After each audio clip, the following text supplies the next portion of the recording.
الحمد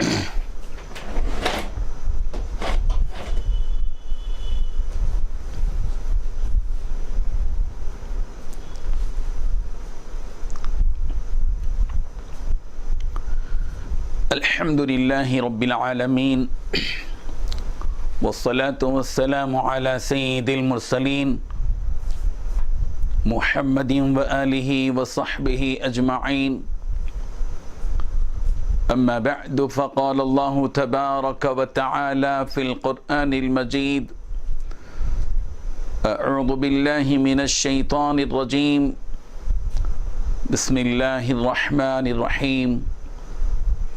ألم يجدك يتيما فآوى ووجدك ضالا فهدى ووجدك عائلا فأغنى فأما اليتيم فلا تقهر وأما السائل فلا تنهر وأما بنعمة ربك فحدث.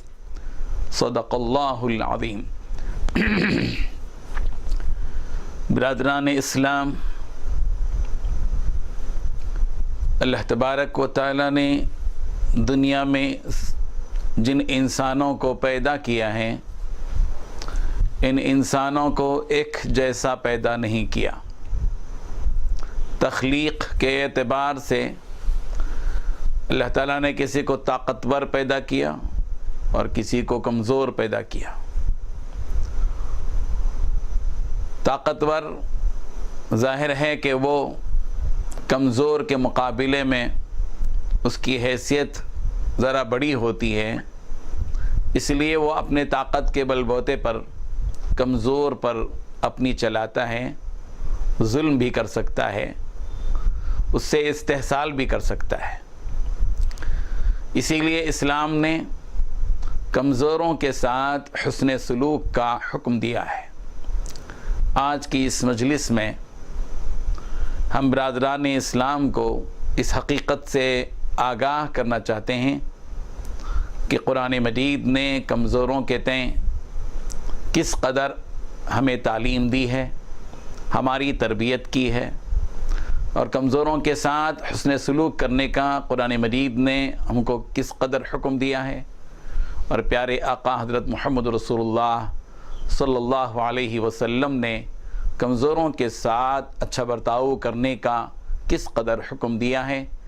آج کا یہ عنوان کہ کمزوروں کے ساتھ حسن سلوک آیات قرآنی کی روشنی میں اور احادیث شریفہ کی روشنی میں ہم پیش کر رہے ہیں. دنیا میں انسان پیدا ہوتا ہے کمزور حالت میں، جب بوڑھا ہو جاتا ہے تو کمزوری کی حالت میں اس دنیا سے رخصت ہوتا ہے. اللہ تبارک و تعالیٰ نے اسی لیے فرمایا: ثم یخرجکم طفلا ثم لتبلغوا اشدکم ثم لتکونوا شیوخا. آدمی کی ابتدا بھی کمزور حالت میں شروع ہوئی، اس کی ابتدا کمزوری کی حالت میں ہوئی، وہ نشو و نما پایا، ایک طاقت پر پہنچا، جوانی پر آیا، اس کے اندر طاقت آ گئی، پھر یہ جوانی ختم ہوئی، ادھیڑ عمر پر پہنچا، پھر اس کے بعد بوڑھا ہو گیا. اللہ تعالیٰ نے فرمایا: ثم یخرجکم طفلا، اللہ تعالیٰ تم کو دنیا میں نکالتا ہے، ماں کے پیٹ سے بچہ آتا ہے طفلاً، بچپن کی حالت میں، اور بچہ کمزور ہوتا ہے، خود سے بول نہیں پاتا، خود سے کچھ کہہ نہیں پاتا، خود سے اٹھ نہیں پاتا، خود سے چل نہیں پاتا، خود سے بیٹھ نہیں پاتا، خود سے کھا نہیں پاتا، خود سے اپنی ضروریات بھی پوری کر نہیں پاتا. وہ کمزوری کی حالت میں آیا، پھر اس پروان چڑھا، اس کی تربیت ہوئی، اس کی پرورش ہوئی، پھر اس کے بعد ثم لتبلغوا اشدکم، پھر تم اپنی بھرپور جوانی پر پہنچ جاتے ہو. اللہ تعالیٰ بھرپور جوانی پر پہنچاتے ہیں، طاقت پر آتا ہے آدمی، اور پھر اس کے بعد ایک زمانہ ایسا آتا ہے کہ آدمی بڑھاپے کا شکار ہو جاتا ہے، پھر کمزور ہو جاتا ہے. اس کمزوری کے بعد آدمی اس دنیا سے رخصت ہو جاتا ہے. یہ دنیا کا نظام ہے، اور بالکل اس درخت کی طرح جو بالکل ایک ایسا درخت جو شروع بالکل پودے کی شکل میں ہوتا ہے، اس کا پتا بھی بالکل نرم ہوتا ہے، کمزور ہوتا ہے، اس کا تنا بھی بالکل کمزور ہوتا ہے، اس کی جڑیں بھی بالکل کھوکھلی ہوتی ہیں، لیکن جب وہ ایک تناور درخت کی شکل اختیار کرتا ہے تو پھر اس کا تنا بھی بہت مضبوط ہوتا ہے، اس کی جڑیں بھی بہت اندر تک پہنچتی ہیں، اس کے اندر بڑی قوت اور طاقت ہوتی ہے، ایک دو آدمی کی طاقت سے وہ درخت اکھیڑ نہیں پاتے، اور اس کے پتے بھی بالکل سرسبز و شاداب اور ہرے ہوتے ہیں۔ پھر اس کے بعد ایک دور آتا ہے کہ پتے پیلے پڑ جاتے ہیں، درخت کا تنا کھوکھلا ہو جاتا ہے، جڑیں بھی بالکل اس کی بالکل ہی مرجھا جاتی ہیں۔ بالکل اسی طرح انسان کا معاملہ ہے۔ یہ ایک مثال ہے اس حقیقت کو سمجھنے کے لیے کہ دنیا کے اندر انسان کی حالت ایک جیسی نہیں ہوتی، کبھی وہ بچپن میں تھا، کبھی جوانی میں آیا، کبھی بڑھاپے میں آیا۔ بالکل اسی طرح دنیا کے اندر دوسرے پہلوؤں پر بھی غور کیجئے کہ آدمی کے پاس کبھی دولت آتی ہے، مالدار ہو جاتا ہے، طاقت ہوتی ہے، اس میں ایک طاقت کا نشہ آ جاتا ہے۔ ایک دور وہ ہوتا ہے کہ پھر وہ طاقت اس کی ختم ہو جاتی ہے، اس کا مال اس کے ہاتھ سے نکل جاتا ہے، وہ پھر فقر و قفاقہ میں آ جاتا ہے، غربت کا شکار ہو جاتا ہے۔ ایک آدمی ہوتا ہے جو بالکل آزاد ہوتا ہے، اور ایک آدمی اس کے مقابلے میں قید میں مبتلا ہوتا ہے۔ ایک آدمی ہوتا ہے جو بالکل حاکم ہوتا ہے، اعلیٰ آفیسر ہوتا ہے، اور ایک آدمی ہوتا ہے بالکل جو ہے وہ اس کا محکوم ہوتا ہے، اس کا غلام ہوتا ہے، اس کا نوکر ہوتا ہے۔ ایک آدمی وہ ہوتا ہے جس کے ماں بھی ہوتے ہیں، جس کے باپ بھی ہوتے ہیں، جس کا پریوار ہوتا ہے، جس کا خاندان ہوتا ہے۔ ایک وہ ہوتا ہے جو بالکل یتیم ہوتا ہے، یسیر ہوتا ہے۔ ایک عورت وہ ہوتی ہے جس کا شوہر ہوتا ہے، ایک عورت وہ ہوتی ہے جو بالکل بیوہ ہوتی ہے۔ یہ ایک وہ ہوتا ہے جو بالکل تندرست ہوتا ہے، ہر قسم کی صحت اس کے پاس ہوتی ہے۔ ایک وہ ہوتا ہے جو بالکل مختلف قسم کی بیماریوں میں جکڑا ہوا ہوتا ہے۔ یہ دنیا کا نظام ہے۔ اللہ تبارک و تعالیٰ نے دنیا میں انسانوں کو ویسے ہی بنایا ہے۔ کیوں؟ اس میں دونوں کی آزمائش ہے۔ یہ دنیا امتحان گاہ ہے، یہاں ہم کو امتحان دینا ہے۔ اللہ تعالیٰ امتحان لیتے ہیں، طاقتور کا بھی اور کمزور کا بھی۔ طاقتور کا امتحان طاقت دے کر لیتے ہیں کہ اس طاقت میں کے غرے میں آ کر غرور کرتا ہے، اس نشے میں آ کر وہ اللہ کا نافرمان بنتا ہے، یا کہ اس طاقت کو وہ اللہ تعالیٰ کی فرمانبرداری میں اور مخلوق کے حقوق کی ادائیگی میں استعمال کرتا ہے۔ اللہ تعالیٰ طاقتور کی بھی آزمائش کر رہے ہیں، اور دوسری طرف کمزور کی بھی، کہ وہ کمزور جو مسکینیت سے دوچار ہے، فقر و فاقے سے دوچار ہے، یتیمی کا شکار ہے، یا وہ عورت جو بے وگی کے عالم میں ہے، یا وہ آدمی جو بالکل بیمار بالکل، اور وہ بوڑھا جو بالکل کھوسٹ درجے کا ہو۔ ان تمام کی بھی آزمائش ہوتی ہے کہ وہ اس عالم میں اللہ کا شکر ادا کرتے ہیں یا ناشکری کرتے ہیں، اور مسائب جن میں وہ مبتلا ہے اس میں وہ صبر سے کام لیتا ہے یا بے صبری کا مظاہرہ کرتا ہے۔ اللہ تبارک و تعالیٰ آزمانا چاہتے ہیں۔ ایسے وقت میں اللہ تبارک و تعالیٰ ذمہ داری دیتے ہیں طاقتور لوگوں پر کہ وہ کمزوروں کے ساتھ اچھا سلوک کریں۔ دیکھیے قرآن مجید میں کہا گیا اپنے ماں باپ کے ساتھ اچھا برتاؤ کرنے کے سلسلے میں وَقَضَىٰ رَبُّكَ أَلَّا تَعْبُدُوا إِلَّا إِيَّاهُ وَبِالْوَالِدَيْنِ إِحْسَانًا إِمَّا يَبْلُغَنَّ عِندَكَ الْكِبَرَ أَحَدُهُمَا أَوْ كِلَاهُمَا فَلَا تَقُل لَّهُمَا أُفٍّ وَلَا تَنْهَرْهُمَا وَقُل لَّهُمَا قَوْلًا كَرِيمًا وَاخْفِضْ لَهُمَا جَنَاحَ الذُّلِّ مِنَ الرَّحْمَةِ وَقُل رَّبِّ ارْحَمْهُمَا كَمَا رَبَّيَانِي صَغِيرًا۔ ایک پیغام ہے، اللہ تبارک و تعالیٰ طاقتور پر ذمہ داری دے رہے ہیں، کمزور پر ذمہ داری نہیں ہے۔ یہ نہیں کہا جا رہا ہے کہ مسکین آدمی مالداروں پر خرچ کرے، یہ نہیں کہا جا رہا ہے کہ یتیم ایک ایسے بچے پر سر پر شفقت کا ہاتھ پھیرے جس کے ماں باپ ہوں، یا ایک عورت پر ذمہ داری نہیں دی جا رہی کہ وہ کما کر اپنے شوہر کو کھانا کھلائے، یا ان کمزور ماں باپ پر حکم یہ نہیں دیا جا رہا کہ وہ اپنے بچوں کی جو ہے کو پالیں اور ان کی پرورش کریں، یہ نہیں، بلکہ قرآن مجید کی آیات پر آپ غور کریں گے تو آپ کو پتہ چلے گا کہ جو طبقہ طاقتور ہے اس طاقتور طبقے پر ذمہ داری ڈالی گئی ہے، کہ وہ ذمہ داری یہ ہے کہ وہ اپنے مقابل میں جو کمزور ہے اس کے ساتھ حسن سلوک کرے۔ سورہ بنی اسرائیل میں اللہ تبارک و تعالیٰ نے ایک اللہ کی عبادت، اللہ تعالیٰ کی عبادت کا حکم جہاں اللہ نے دیا، وَقَضَىٰ رَبُّكَ، تمہارے پروردگار نے اس بات کا حکم دیا ہے کہ اللہ تعبدوا الا ایاہ، کہ تم صرف ایک اللہ کی عبادت کرو، توحید کا حکم۔ اور توحید کے حکم کے فوری بعد وبالوالدین احسانا، کہ تم اپنے ماں باپ کے ساتھ احسان کرو، اور ماں باپ میں بھی بالخصوص وہ ماں باپ، ایک ماں باپ وہ ہوتے ہیں جو بالکل جوانی میں ہوتے ہیں، ایک وہ ماں باپ ہوتے ہیں جو بالکل بڑھاپے پر پہنچے ہوتے ہیں، ان کا اٹھنا مشکل، ان کا بیٹھنا مشکل، ان کا چلنا پھرنا مشکل، ان کا خود اپنا کام کرنا مشکل ہو جاتا ہے، ان کی زندگی عجیب کرب میں مبتلا ہوتی ہے۔ ایسے عالم میں اللہ تبارک و تعالیٰ اولاد کو حکم دے رہے ہیں، طاقتور اولاد کو، کہ اما یبلغن عندک الکبر احدہما او کلاہما فلا تقل لہما اف. دیکھو تمہارے ماں باپ میں سے کوئی ایک یا دونوں کے دونوں، ماں بڑھاپے کو پہنچ جائیں یا باپ بڑھاپے کو پہنچ جائیں یا ماں اور باپ دونوں کے دونوں بڑھاپے کو پہنچ جائیں تو فلا تقل لہما اف، ان کو اف بھی مت کہو ان کی کسی نامعقول حرکت پر. اس لیے کہ جب آدمی معقول عمر میں ہوتا ہے، جوانی میں ہوتا ہے، معقول طاقت پر ہوتا ہے تو معقول باتیں کرتا ہے، لیکن بڑھاپے پر پہنچ جاتا ہے، اس کی عقل میں تھوڑا سا فتور آ جاتا ہے، وہ سوچنے سمجھنے کے قابل نہیں ہوتا، اس کی توانائی اور اس کی طاقت بالکل کمزور ہو چکی ہوتی ہے، بودھی ہو چکی ہوتی ہے، اور ایسے وقت میں وہ کچھ ایسی باتیں بھی کرتا ہے جن باتوں کو سن کر ایک عقل والا سمجھ سکتا ہے کہ یہ ایک معقول بات نہیں ہے. لیکن ایسے وقت میں نوجوان اولاد کا فریضہ یہ ہے کہ ان کو گالی دینے کے بجائے، ان کو جھڑکنے کے بجائے، ان کو برا بھلا کہنے کے بجائے، ان کے ساتھ بدتمیزی کرنے کے بجائے، ان کو مار پیٹ کرنے کے بجائے، ان کو گھر سے بے گھر کرنے کے بجائے، ان کے ساتھ برا رویہ اختیار کرنے کے بجائے، ان کے ساتھ درش روئی اور ترس روئی سے پیش آنے کے بجائے حکم یہ ہے کہ فلا تقل لہما اف، کہ ان کو اف بھی مت کہو. ولا تنہرہما، اور ان کو جھڑکی بھی مت دو، بلکہ وقل لہما قولا کریما، بلکہ ان کے ساتھ قول کریم اختیار کرو، اچھی بات کرو، محبت کی بات کرو، مسکراہٹ سے بات کرو، صبر و تحمل کے ساتھ بات کرو. کوئی ہو سکتا ہے کہ تم پر وہ بات گراں گزرے جو تمہارے بوڑھے ماں باپ کی زبان سے نکل رہی ہیں، لیکن یہ کہ تمہیں اب ہوش سے کام کرنا ہے. وہ اب بے ہوشی کے عالم میں ہے گویا. اب تم تو ہوش میں ہو، تم تو طاقت میں ہو. ایک زمانہ وہ تھا جب تم بچپن میں تھے، تم ضد کرتے تھے، تمہاری ضد کو وہ برداشت کرتے تھے، ایک ہی بات کو تم 25 مرتبہ کہتے تھے، اس کے باوجود وہ ہاں ہاں کہتے تھے اور تم سے لاڈ کرتے تھے، تم نافرمانی کرتے تھے، وہ تم کو پیار کرتے تھے. اب ایک دور آیا ہے الٹ کر کے کہ تم طاقت کے نشے میں ہو، طاقت میں ہو، اور بھرپور طاقت اللہ نے تم کو دی ہے، صلاحیتیں دی ہیں، وسعتیں دی ہیں، وسائل اللہ نے تم کو دی ہیں.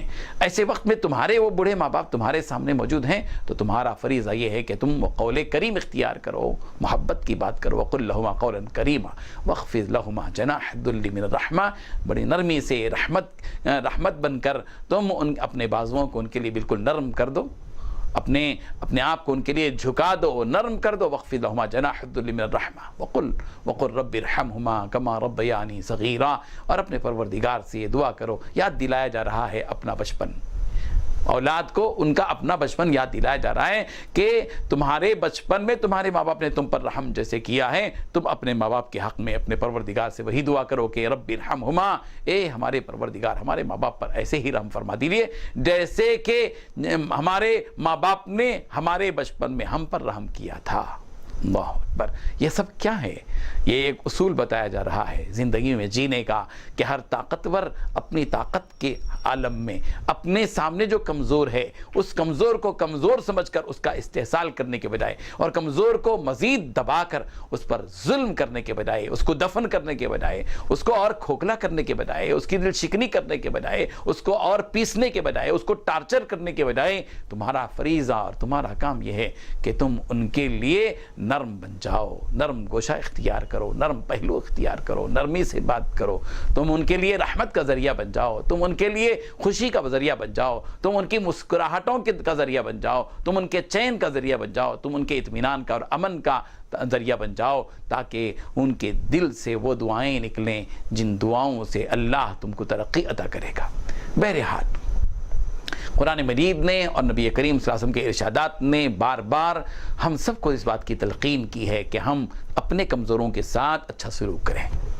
اسی لیے بوڑھے لوگ جو ہوتے ہیں عموماً ماں باپ کے علاوہ بھی اور دوسرے بھی ہوتے ہیں، معاشرے کے اندر بوڑھے پڑوسی بھی ہوتے ہیں، بوڑھے رشتہ دار بھی ہوتے ہیں، اپنے وطن کے لوگ بھی کچھ بوڑھے ہوتے ہیں، بوڑھے مسجد کے اندر مسلمان بھی ہوتے ہیں، راہگیر بھی بوڑھے ہو سکتے ہیں، کوئی مسافر بھی بوڑھا ہو سکتا ہے. ایسے بوڑھے لوگوں کا اکرام کرنا چاہیے.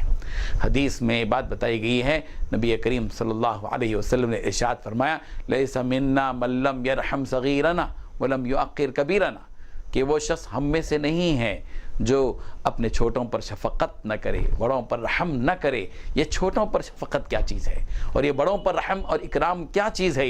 یہ مطلب ہے چھوٹا بچہ بھی کمزور ہوتا ہے، بڑا بوڑھا بھی کمزور ہوتا ہے۔ دراصل مقصود کمزوروں کے ساتھ حسن سلوک ہے کہ چھوٹے بچے پر شفقت کرو۔ یہ چھوٹا بچہ مکلف نہیں ہوتا، وہ شرارت کرتا ہے، وہ ضد کرتا ہے، وہ کچھ آپ کی مخالفت کرتا ہے، لیکن اس چھوٹے بچے پر ظلم کرنے کے بجائے، اس چھوٹے بچے کے ساتھ سخت رویہ اختیار کرنے کے بجائے تمہارا کام یہ ہونا چاہیے کہ اس پر شفقت کے ہاتھ پھیرو، اس سے پیار کرو، اس سے محبت کرو۔ اللہ نے تمہارے دل میں جو رحم ڈالا ہے وہ رحم اس لیے ڈالا ہے کہ تم ان چھوٹے بچوں پر شفقت کرو اور بڑوں کا اکرام کرو۔ بڑے لوگ جو ہوتے ہیں ہماری عمر سے بڑے، ایک آدمی 25 سال کا ہے اور ایک آدمی 60 سال کا ہے، ایک آدمی 50 سال کا ہے اور ایک آدمی 70 سال کا ہے۔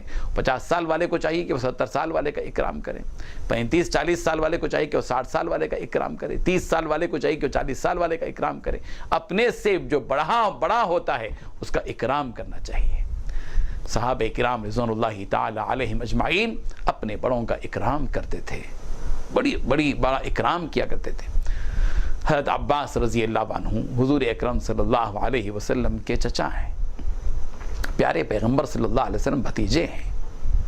غور کیجئے یہاں کہ عمر کے لحاظ سے حضرت عباس رضی اللہ عنہ چچا ہیں، بڑی عمر کے ہیں، اور پیارے پیغمبر صلی اللہ علیہ وسلم عمر کے اعتبار سے چھوٹے ہیں۔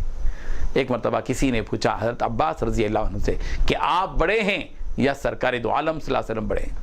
اگر ہم اور آپ ہوتے تو فوراً کہہ دیتے کہ میں بڑا ہوں، ارے وہ تو ہمارے سامنے کے بچے ہیں، وہ تو میرے بھتیجے ہیں، ہم کہہ دیتے ہیں اور اس پر فخر محسوس کرتے ہیں ایسے موقعوں پر، جبکہ ہمارے بڑے ہوتے ہیں اور ہمارے سامنے کوئی تبصرہ کرتا ہے کہ وہ فلاں صاحب حالانکہ درجے کے اعتبار سے بڑے ہوتے ہیں، مرتبے کے لحاظ سے بڑے ہوتے ہیں، علم کے اعتبار سے بڑے ہوتے ہیں، ہنر کے اعتبار سے بڑے ہوتے ہیں، تقوی کی بنیاد پر بڑے ہوتے ہیں، اور اگر ان کے ساتھ ان کا تذکرہ ہمارے سامنے آتا ہے کہ بھئی آپ بڑے ہیں یا وہ بڑے، تو ہم فوراً کہہ دیتے ہیں کہ نہیں ہم بڑے ہیں بھائی، ارے وہ تو ہمارے سامنے کے بچے ہیں۔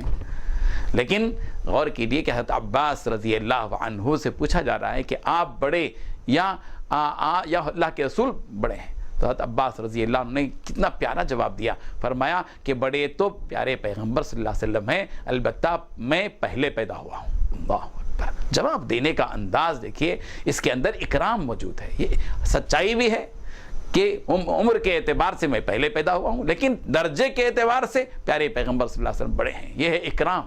اسلام اس بات کی اجازت نہیں دیتا کہ کسی بڑے کی توہین کی جائے، اس کی تذلیل کی جائے، اس کی تحقیر کی جائے، اس کے وہ اور بڑے بوڑھوں کا اکرام کرنا چاہیے بڑوں کے ساتھ۔ اسی وجہ ہے کہ حدیث میں آتا ہے، نبی کریم صلی اللہ علیہ وسلم نے ارشاد فرمایا، جو کوئی اپنے بڑوں کا بوڑھوں کا اکرام کرے گا اپنی جوانی میں، اللہ تبارک و تعالیٰ اس کے بڑھاپے میں ایسی لوگ پیدا کرے گا جو اس کا اکرام کریں گے۔ اسی لیے اور یہ ایک ہوتا ہے آج کل کے نوجوانوں میں، منچلوں کے اندر ایک بری عادت جو معاشرے کے اندر پھیلی ہوئی ہے کہ نوجوان جو منچلے ہوتے ہیں اور بعض قسم کے نوجوان ہوتے ہیں، وہ کالجوں کے آج کل کے بچوں کو جو مناظر دیکھتے ہیں بسوں میں سفر کرتے ہوئے یا اسٹیشنوں کے پاس یا اسکولوں سے آتے جاتے یا راستوں میں، ان کے سامنے کوئی بوڑھی عورت جاتی ہوئی ہوتی ہے یا کوئی بوڑھا آدمی جا رہا ہوتا ہے، وہ اس کا مذاق اڑاتے ہیں، اس کی تضحیک کرتے ہیں، اس کا تمسخر کرتے ہیں، ان کے بڑھاپے کا مذاق اڑاتے ہیں۔ یہ بہت بری بات ہے، اللہ کو یہ ناپسند ہے کہ کوئی آدمی اپنے بڑوں کی جو ہے توہین کرے۔ معلوم ہونا چاہیے کہ من ضحک ضحک، جو کوئی کسی پر ہنستا ہے اس پر ہنسا جاتا ہے۔ یعنی آج اگر ہم کسی کی کمزوری پر ہنس رہے ہیں تو یہ بات ذہن میں رکھیے کہ کل اللہ تبارک و تعالیٰ ایسے افراد کو پیدا کرے گا جو ہماری کمزوری پر ہنسیں گے، اور جب کوئی ہم پر ہنستا ہے تو ہمارے دل کو کتنی تکلیف پہنچتی ہے۔ وہی تصور ہونا چاہیے کہ ہم کسی پر ہنستے ہیں، کسی کا مذاق اڑاتے ہیں، تو ظاہر بات ہے کہ اس کے دل کو کس قدر ٹیس پہنچ رہی ہوگی، اس کے دل کو کس قدر تکلیف پہنچ رہی ہوگی۔ کسی کے دل کو توڑنا یہ کوئی معمولی بات نہیں ہے۔ اور بڑوں کا بڑے کیا ہیں؟ بڑوں کے ساتھ برکت لگی ہوئی ہوتی ہے، بڑوں کے ساتھ بھلائی اور خیر لگا ہوا ہوتا ہے۔ حضرت ابن عباس رضی اللہ عنہ نے ارشاد فرمایا کہ برکت تمہارے بڑوں کے ساتھ ہے، اور ایک روایت میں ہے کہ خیر اور بھلائی تمہارے بڑوں کے ساتھ ہے۔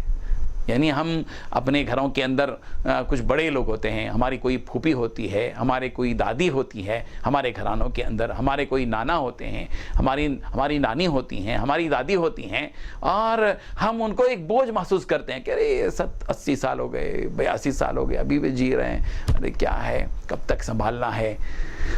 لیکن یاد رکھیے کہ ہمارے گھروں میں، ہم سب کے گھروں میں، جن گھروں کے اندر بھی 70 80 90 سال کے جو بوڑھے لوگ موجود ہیں، یہ دراصل ہماری برکت کا ذریعہ ہیں، ان کی برکت سے ہم کو روزی ملتی ہے۔ ترزقون بضعفائکم، نبی کریم صلی اللہ علیہ وسلم نے ارشاد فرمایا کہ تم کو تمہارے کمزوروں کی وجہ سے رزق ملتا ہے، ہاں تمہارے بڑوں کی وجہ سے رزق ملتا ہے۔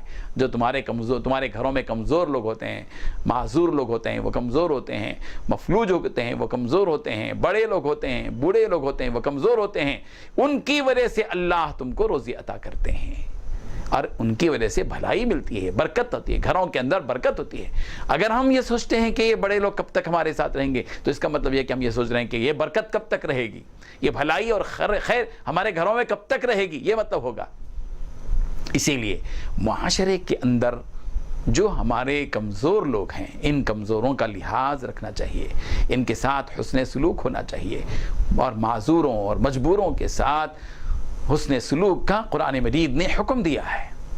یہی وجہ ہے کہ جب يسألونك ماذا ينفقون قل ما انفقتم من خير فللوالدين، اس کے بعد جن کا تذکرہ کیا گیا ہے، والقربى والیتامى والمساکین، کمزوروں کا، یتیموں کے تذکرے قرآن مجید میں ہیں، مسکینوں کے تذکرے قرآن مجید میں ہیں، محتاجوں کے تذکرے قرآن مجید میں ہیں، پریشان حال مسافروں کے تذکرے قرآن مجید میں ہیں، قیدیوں کے تذکرے قرآن مجید میں ہیں، بیواؤں کے تذکرے قرآن مجید میں ہیں۔ یہ کیوں؟ یہ سب کمزور طبقات ہیں، امت کے وہ طبقات، امت کے وہ افراد جو کمزوری کا شکار ہو چکے ہوں، ان کمزوروں کے ساتھ اچھا برتاؤ کرنا چاہیے۔ نبی کریم حضرت محمد رسول اللہ صلی اللہ علیہ وسلم کو ان کی کمزوری کے دن یاد دلائے گئے ہیں۔ الم یجدک یتیما فآویٰ، سورۃ الضحیٰ پڑھیے آپ کو محسوس ہوگا کہ اللہ تبارک و تعالیٰ نے پیارے پیغمبر صلی اللہ علیہ وسلم کو ان کی یتیمی کا دور یاد دلایا ہے۔ اللہ تبارک و تعالیٰ نے پیارے پیغمبر صلی اللہ علیہ وسلم کو ان کے فقر و فاقے کا دور یاد دلایا ہے۔ الم یجدک یتیما فآویٰ، اے پیارے پیغمبر، کیا آپ نے اپنے آپ کو یتیم نہیں پایا؟ فآویٰ، اللہ نے آپ کو ٹھکانہ دیا، آپ یتیم پیدا ہوئے تھے، آپ کے ابو جان آپ کی پیدائش کے وقت میں بھی موجود نہیں تھے، آپ کی والدہ نے آپ کو سہارا دیا، اس کے بعد آپ کے دادا نے آپ کو سہارا دیا، اس کے بعد آپ کے چچا نے آپ کو اپنی کفالت میں لیا۔ وہ دور یاد دلایا جا رہا ہے پیارے، کمزوری کے دور، یتیمی کے جو دور ہوتا ہے، وہ یتیم ہی سمجھ سکتا ہے کہ وہ کس دور سے گزرتا ہے، کن مراحل سے وہ گزرتا ہے، کن مصائب سے وہ دوچار ہو جاتا ہے۔ ان لوگوں کو اس بات کا احساس کم ہوتا ہے جن کے ماں باپ زندہ ہوتے ہیں، لیکن جن کو اپنے ماں باپ جو اپنے بچپن میں، اپنی ابتدائی زندگی کے ایام میں جو اپنے ماں باپ سے محروم ہو جاتے ہیں، ان کو پتہ چلتا ہے کہ ماں باپ کیا چیز ہوتی ہے۔ اللہ تعالیٰ یاد دلا رہے ہیں پیارے پیغمبر کو کہ الم یجدک یتیما فآویٰ، کیا اللہ نے آپ کو یتیم نہیں پایا؟ کیا آپ نے یتیم نہیں پایا اپنے آپ کو؟ فآویٰ، اللہ نے ٹھکا دیا۔ وجدک ضالا فہدیٰ، اب بے راہ تھے، اللہ نے آپ کو راہ دکھائی، اللہ تبارک و تعالیٰ نے آپ کو راہ دکھائی، قرآن مجید کا پیغام آپ کو دیا۔ راستہ نہیں تھا آپ کے سامنے، اللہ نے اسلام کا راستہ عطا کر دیا آپ کے سامنے۔ حلال کیا ہے، حرام کیا ہے، خیر کیا ہے، شر کیا ہے، بھلائی کیا ہے، برائی کیا ہے، حق کیا ہے، باطل کیا ہے، تاریکی کیا ہے، اجالا کیا ہے، سب کچھ بتا دیا اللہ تعالیٰ نے۔ وَوَجَدَكَ عَائِلًا فَأَغْنَىٰ، اللہ نے آپ کو محتاج پایا، تنگ دست پایا، لیکن اللہ نے آپ کو غنی بھی کر دیا۔ حالات آئے زندگی کے ابتدا میں، ایسے حالات سے آپ کو دوچار ہونا پڑا جن میں غربت تھی، فقر و فاقہ تھا، بہت کم ملتا تھا کھانے کے لیے۔ اللہ تبارک و تعالیٰ نے آپ کو غنی کیا، کاروبار میں اللہ تبارک و تعالیٰ نے آپ کو لگایا، حالات پیدا ہوئے، ہجرت کے بعد نصرت کے دروازے اللہ تبارک و تعالیٰ نے کھولے، فتوحات کے دروازے اللہ تعالیٰ نے کھولے۔ وَوَجَدَكَ ضَالًّا فَهَدَىٰ وَوَجَدَكَ عَائِلًا فَأَغْنَىٰ، اب بتایا جا رہا ہے فَأَمَّا الْيَتِيمَ فَلَا تَقْهَرْ وَأَمَّا السَّائِلَ فَلَا تَنْهَرْ۔ دیکھو ایک ہوتا ہے سائل، ایک ہوتا ہے یتیم۔ یتیم بھی کمزور ہوتا ہے، سائل مانگنے والا وہ بھی کمزور ہوتا ہے معیشت کے اعتبار سے۔ یتیم کا کوئی سہارا نہیں ہوتا، اور سائل کے پاس جو ہے مانگنے والے کے پاس کچھ نہیں ہوتا، وہ اسی لیے تو مانگ رہا ہے۔ ایسی صورت میں اے پیارے پیغمبر صلی اللہ علیہ وسلم فَأَمَّا الْيَتِيمَ فَلَا تَقْهَرْ، آپ یتیم کا معاملہ ہے آپ اس کو ڈانٹیے مت۔ وَأَمَّا السَّائِلَ فَلَا تَنْهَرْ، اور سائل کو مانگنے والے کو جھڑکی مت دیجیے آپ۔ کیا بات ہے، یہ کمزوروں کے ساتھ حسن سلوک ہے، بتایا جا رہا ہے، نبی کو بتایا جا رہا ہے کہ اے پیارے پیغمبر آپ اپنی یتیمی کے دور کو یاد رکھیے اور یتیم کے ساتھ اچھا برتاؤ کیجیے پیغمبر۔ یہ دراصل ہدایت ہے امت محمدیہ کو، ہم سب کو بتایا جا رہا ہے، تعلیم دی جا رہی ہے کہ تمہارے دور میں بھی تم اپنی غربت کے زمانے کو یاد کر۔ ایاز قدر خود بشناس، ایاز بادشاہ کے دربار میں خدمت کر رہا ہے، شاہی محل میں ہے۔ ایک وہ دور اس کا تھا جہاں وہ پرانے میلے کچیلے کپڑے پہن کر رہتا تھا، غربت کی حالت میں تھا، شاہی محل میں اس کو خدمت کا موقع ملا، بادشاہ وقت کے ساتھ رہا، لیکن اس نے اپنی غربت کے دنوں کو کبھی فراموش نہیں کیا۔ معمول اس کا یہ تھا کہ وہ روزانہ اپنے پرانے صندوق کو کھولتا تھا اور پرانے کپڑے کو زیبتن کرتا تھا، پہنتا تھا، اور پھر اپنے آپ سے مخاطب ہو کر کہتا تھا ایاز قدر خود بشناس، ایاز تو اپنی قدر پہچان، تو کون ہے؟ آج تو محل میں ہے، شاہی محل میں ہے آج، لیکن ایک دور وہ تھا کہ تو ان پرانے کپڑوں کو، میلے کچیلے پرانے کپڑوں کو پہن کر زندگی بسر کرتا تھا۔ یہ کیا چیز ہے؟ یہ کمزوری کو یاد، اپنے کمزوری کی دور کو یاد رکھنا۔ اپنے کمزوری کے دور کو جو یاد رکھتا ہے اس کو کمزوروں کا خیال ہوتا ہے، جو اپنی کمزوری کے دنوں کو فراموش کر دیتا ہے اس کے دل کے اندر سختی باقی رہتی ہے اور نرمی ختم ہو جاتی ہے۔ الم یجدک یتیما فآوی ووجدک ضالا فہدی ووجدک عائلا فاغنی فاما الیتیم فلا تقہر واما السائل فلا تنہر۔ اور یتیموں کا اکرام کرنے کا حکم دیا ہے، طاقتور کا ہی اکرام کرنا، منصب والوں ہی کا اکرام کرنا، عہدے داروں کا ہی اکرام کرنا، یہ کوئی کمال نہیں ہے۔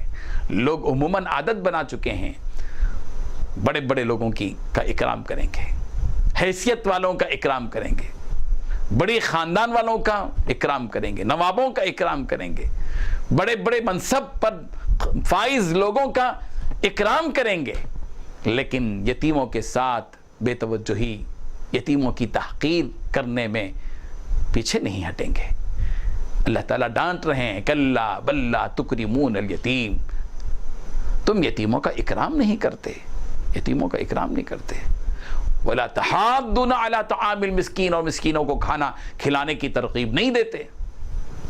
طاقتوروں کو کھلا رہے ہو، طاقتور لوگوں کو کھلا، اپنے ہم منصب لوگوں کو کھلا رہے ہو، اپنے لیول کے لوگوں کو کھلا رہے ہو، پیٹ بھرے لوگوں کو کھانا کھلا رہے ہو۔ کمزوروں کا خیال کرو، جن کی جو بھوک میں پس رہے ہیں، جو فقر و فاقے میں پس رہے ہیں، ان لوگوں کے حالات پر تو غور کرو۔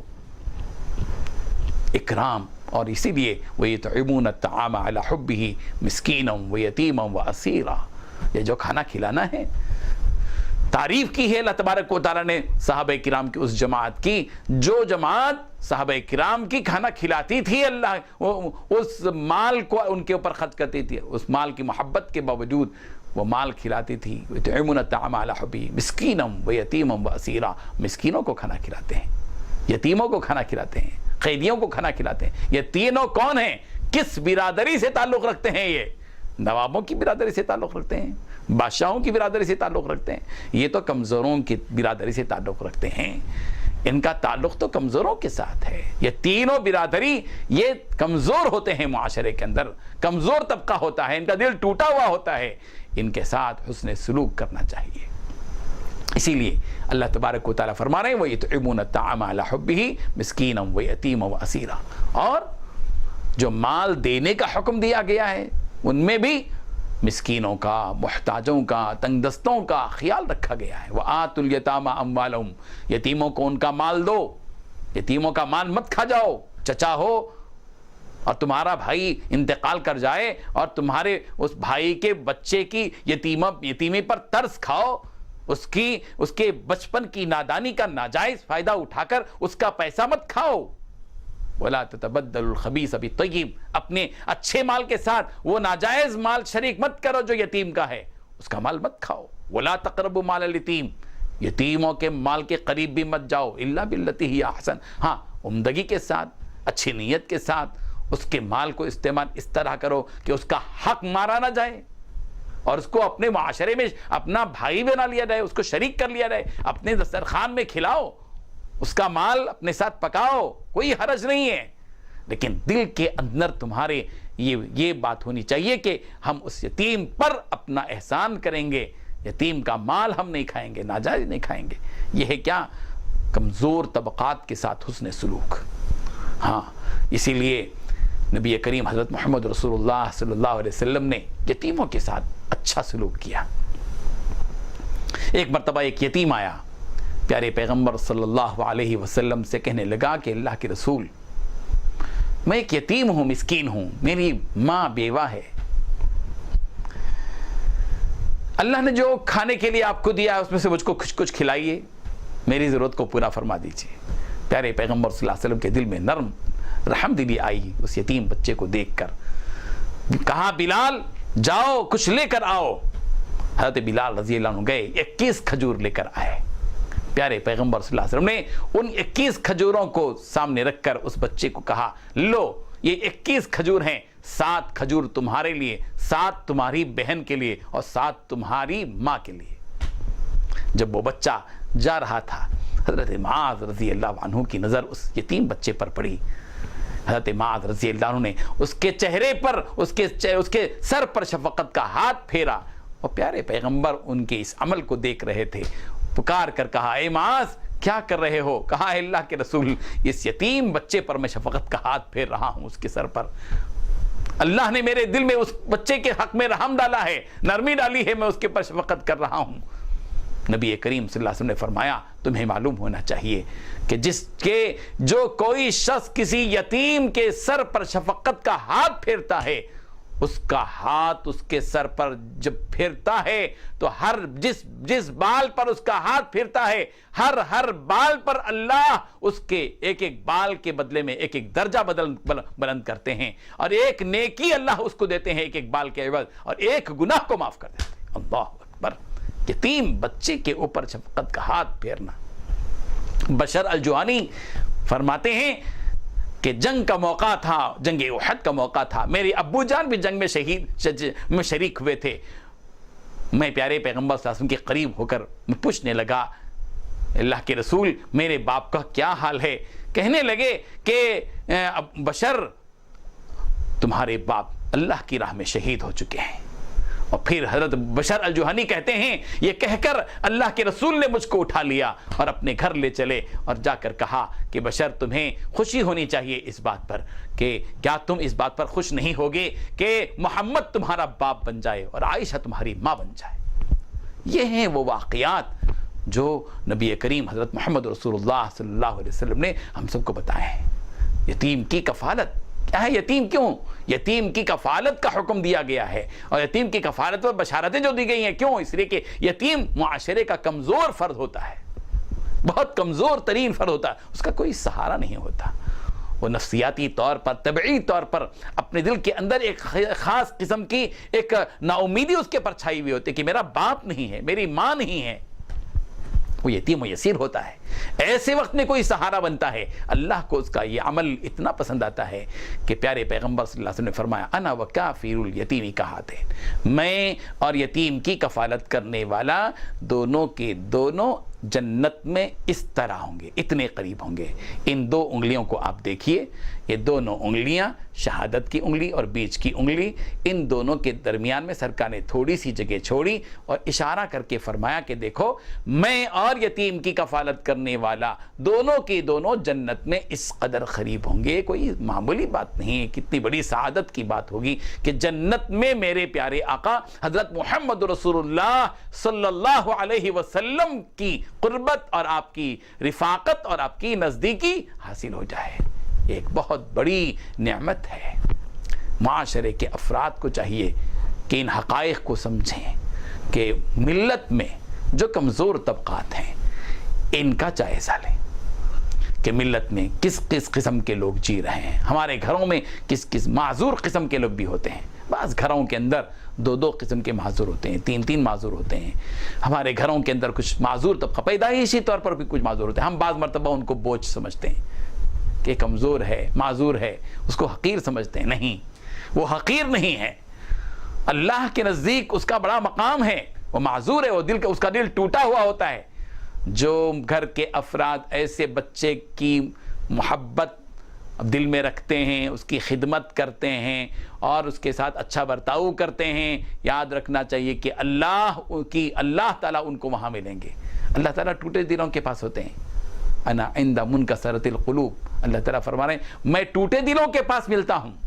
جیسے اللہ تعالیٰ سجدے میں ملتے ہیں, سجدہ کرو اور اللہ کا قرب حاصل کرو. نماز پڑھتے ہیں, ہم کیوں پڑھتے ہیں نماز؟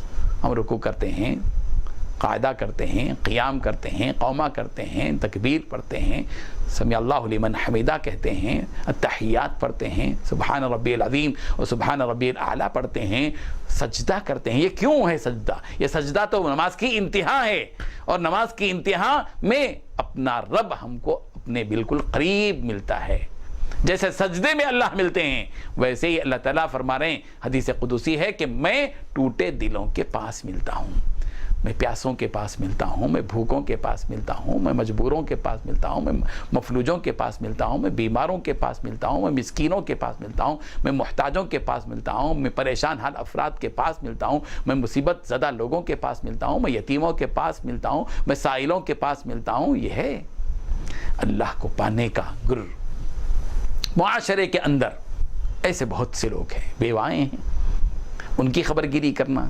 اللہ کے رسول صلی اللہ علیہ وسلم نے بیواؤں کی خبر گیری کی ہے, ان کی خدمت کی ہے, ان کو ترکاری لا کر دی ہے سرکار نے, ان کی ضروریات کو سرکار نے پورا کیا ہے پیارے پیغمبر نے. اور فرمایا حدیث میں ہے, جو کوئی شخص مسکینوں اور بیواؤں کی ضرورت کو پورا کرنے کے لیے دوڑ دھوپ کرتا ہے, ادھر ادھر پھرتا ہے, ان کے مسائل کو حل کرنے کی فکر میں رہتا ہے, اس کو سرکار نے فرمایا اس کو اتنا ہی ثواب ملے گا جتنا اللہ کی راہ میں جہاد کرنے والے مجاہد کو ملتا ہے, یا رات بھر عبادت کرنے والے کو جو ثواب ملتا ہے, یا دن بھر روزہ رکھنے والے کو مسلسل جو روزہ رکھتا ہے اس کو جتنا ثواب ملتا ہے اتنا ہی ثواب اس کو بھی ملے گا جو کسی مسکین کی ضرورت کو پورا کرنے کے لیے, کسی بیوہ کی ضرورت کو پورا کرنے کے لیے دوڑ دھوپ کرتا ہے. یہ فکریں ہیں معاشرے کے اندر کہ ہم کو چاہیے کہ ہم اس قسم کے کام کریں جس سے لوگوں کو نفع پہنچے. مزدوروں کے ساتھ, غلاموں کے ساتھ بھی حسن سلوک. اللہ کے رسول صلی اللہ علیہ وسلم حضرت ابو مسعود انصاری رضی اللہ عنہ کو دیکھا کہ ابو مسعود انصاری غلام کو مار رہے ہیں, اور پیارے پیغمبر کی نگاہ پڑ گئی. اللہ کے رسول صلی اللہ علیہ وسلم نے کتنا پیارا جملہ حضرت ابو مسعود انصاری سے کہا, ابو مسعود تمہیں معلوم ہونا چاہیے تم کو اپنے غلام پر جتنا قابو ہے اس سے زیادہ اللہ کو قابو ہے تمہارے اوپر. تمہارے قبضے میں جس قدر ایک غلام ہے اس سے زیادہ تم اللہ کے قبضے میں ہو. اللہ کو اس سے زیادہ طاقت ہے. جتنی طاقت سے تم اپنے غلام کو مار رہے ہو اس سے زیادہ طاقت ہے اللہ کو, وہ چاہے تو تم کو اس سے زیادہ مار سکتا ہے. یہ سننا تھا. حضرت ابو مسعود انصاری رضی اللہ عنہ نے فوراً کہا, اللہ کے رسول میں نے اس غلام کو آزاد کر دیا. اور سرکار نے کیا فرمایا, ابو مسعود اس بات کو سن لو کہ اگر تم اس غلام کو آزاد نہ کرتے تو پھر تو جہنم سے تم بچ نہیں پا سکتے, جہنم سے بچ نہیں سکتے. یہ کام بزرگوں اور دوستوں ہمیں چاہیے کہ ہم اپنے معاشرے میں, اپنے سماج میں, اپنے گھروں میں, اپنے محلوں میں, اپنے بستیوں میں, اپنے وطنوں میں کمزور جو طبقات کے لوگ ہیں, ٹوٹے دل لوگ ہیں, ان کے ساتھ نرم رویہ اختیار کریں. ان کی نہ تحقیر کریں, نہ ان کی تذلیل کریں, نہ ان کے ساتھ برا برتاؤ کریں, نہ ان کو ستائیں, نہ ان کی ایذا رسانی کا کام کریں, بلکہ ان کی نفع رسانی کا کام کریں. ان کو ہم کیا کر سکتے ہیں؟ ایک بے آسرا آدمی ہے اس کو آسرا دیجیے, ایک پیاسا آدمی ہے اس کو پانی پلائیے, ایک بھوکا آدمی ہے اس کو کھانا کھلائیے, ایک یتیم ہے اس کی کفالت کیجیے, ایک بیوہ ہے اس کو آسرا بن جائیے, اس کو آسرا دیجیے, اس کو سہارا دیجیے. معاشرے کے اندر, ہمارے اسلامی معاشرے کے اندر اس کی بڑی اہمیت ہے. تعلیمات قرآنی اور تعلیمات نبوی دونوں سے ہم سب کو اس بات کا سبق بلکہ حکم ملتا ہے، ترغیب ملتی ہے، اس کی بشارتیں ہیں۔ ہم سب کو چاہیے کہ ہم اس سلسلے میں غور و فکر کریں۔ صفا بیت المال educational welfare and charitable trust نے اسی کام کو لیا، اور الحمدللہ ایسے ٹوٹے دلوں کے پاس پہنچنا، ایسے کمزوروں کا خیال رکھنا، بیواؤں کی خبرگیری کرنا، معذوروں اور مفلوجوں کی امداد کرنا، ایسے لوگوں کے ساتھ حسن سلوک کرنا، ان کا سہارا بن جانا، بے روزگار لوگ ہیں تو ان کو روزگار لگانا، معذور ہیں تو ان کی امداد کرنا، یہ سب کام الحمدللہ صفا بیت المال educational welfare and charitable trust انجام دے رہا ہے۔ اس کا پیغام یہی ہے، ہم یہی پیغام معاشرے کے اندر پھیلانا چاہ رہے ہیں کہ ہم میں اس کا ہر طاقتور، ہم میں کے ہر ایک کمزور کی رعایت کرے، اس کے ساتھ حسن سلوک کرے، اس کے ساتھ اچھا برتاؤ کرے۔ اللہ تبارک و تعالی ہم سب کو عمل کی توفیق عطا فرمائے، آمین۔ وآخر دعوانا ان الحمدللہ رب العالمین۔